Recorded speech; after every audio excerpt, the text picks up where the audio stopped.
రెండో ప్రపంచ యుద్ధం సమయంలో అమెరికా అణుబాంబు దాడుల్లో జపాన్లోని హిరోషిమా నాగసాకి నగరాలు తీవ్ర విధ్వంసానికి గురయ్యాయి.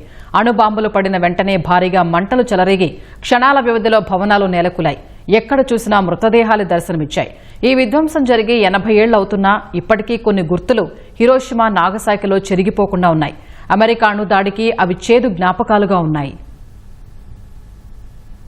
జపాన్లోని హిరోషిమా నాగసాకి పేర్లు వింటే టక్కున గుర్తొచ్చే మాట అణు విధ్వంసానికి గురైన నగరాలు. ప్రపంచంలో ఏ దేశానికి వెళ్లినా ఈ రెండు పేర్లు తెలియని వారు ఉండరు. హిరోషిమా నగరంలో అమెరికా అణుబాంబు దాడి జరిగి ఈ నెల 6 నాటికి సరిగ్గా 80 ఏళ్లు పూర్తవుతాయి. అణుబాంబు దాడిలో హిరోషిమాలో చాలా వరకు భవనాలు నేలమట్టం కాగా అటామిక్ బాంబ్ డోమ్ గా పిలిచే ఈ కట్టడం కొంతమేర ధ్వంసమైంది. ఈ కట్టడంలో వాడిన ఇటుకలు చెల్లా చెదురుగా పడగా జపాన్ అధికారులు వాటిని ఇప్పటికీ అలానే ఉంచారు. వాటి కింద ఓ బోర్డులో వివరాలను పేర్కొన్నారు. డోమ్లోని ఇనుము, ఇతర లోహాలు బయటకు కనిపిస్తున్నాయి. పిల్లర్లు ధ్వంసమైనట్టు స్పష్టంగా కనిపిస్తున్నాయి. అణుబాంబు దాడికి సాక్షిగా నిలిచిన ఈ డోమ్ను ఏటా 17 లక్షల మంది వరకు సందర్శిస్తున్నట్టు అధికారులు తెలిపారు. నాగసాకి నగరంలోనూ అణుబాంబు దాడికి సంబంధించిన చేదు గుర్తులున్నాయి. ఆ సమయంలో దూరం నుంచి అణుబాంబు దాడి చూసిన ఓ వృద్ధురాలు ఆ ఘటనను వివరించారు. పలు ఫోటోలను పంచుకున్నారు. అణుబాంబు పడిన చోట వేలాది శవాలు కుప్పలుగా పడి ఉన్నాయని, చాలా రోజులు దాని ప్రభావం కొనసాగిందని చెప్పారు. ఆ సమయంలో సేకరించిన కొన్ని వస్తువులను సైతం చూపారు. ఆ చేదు జ్ఞాపకాలు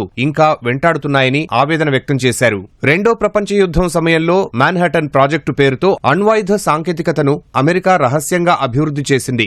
బాంబు రూపకర్తల్లో ఒకరైన రాబర్ట్ ఓపెన్హైమర్ 1945 జులైలో దీనిని పరీక్షించారు. అనంతరం నెల తిరక్కముందే ఓ అణుబాంబును ఆగస్టు 6న హిరోషిమాపై ప్రయోగించారు. మరో అణుబాంబును ఆగస్టు 9న నాగసాకిపై వేశారు. హిరోషిమాలో 70% భవనాలు కూలిపోవడంతో సహాయక చర్యలకు ఆస్కారం లేకుండా పోయింది. ముఖ్యంగా నగరంలోని ఆసుపత్రులతో పాటు 90% మంది వైద్యులు, నర్సులు ప్రాణాలు కోల్పోయినట్లు అంచనా. ఈ అణుబాంబు దాడుల తరువాత జపాన్ లొంగిపోవడంతో రెండో ప్రపంచ యుద్ధం ముగిసింది. జపాన్ నగరాల్లో తీవ్ర విషాదాన్ని నింపిన ఈ దాడుల అనంతరం అణ్వాయుధాల వినియోగంపై ప్రపంచవ్యాప్తంగా తీవ్ర చర్చ జరిగింది. ఆ ఘటన తరువాత ఎన్నో దేశాలు అణ్వాయుధాలను భారీగా సమకూర్చుకున్నాయి. కానీ ఏ దేశం వాటిని వినియోగించలేదు.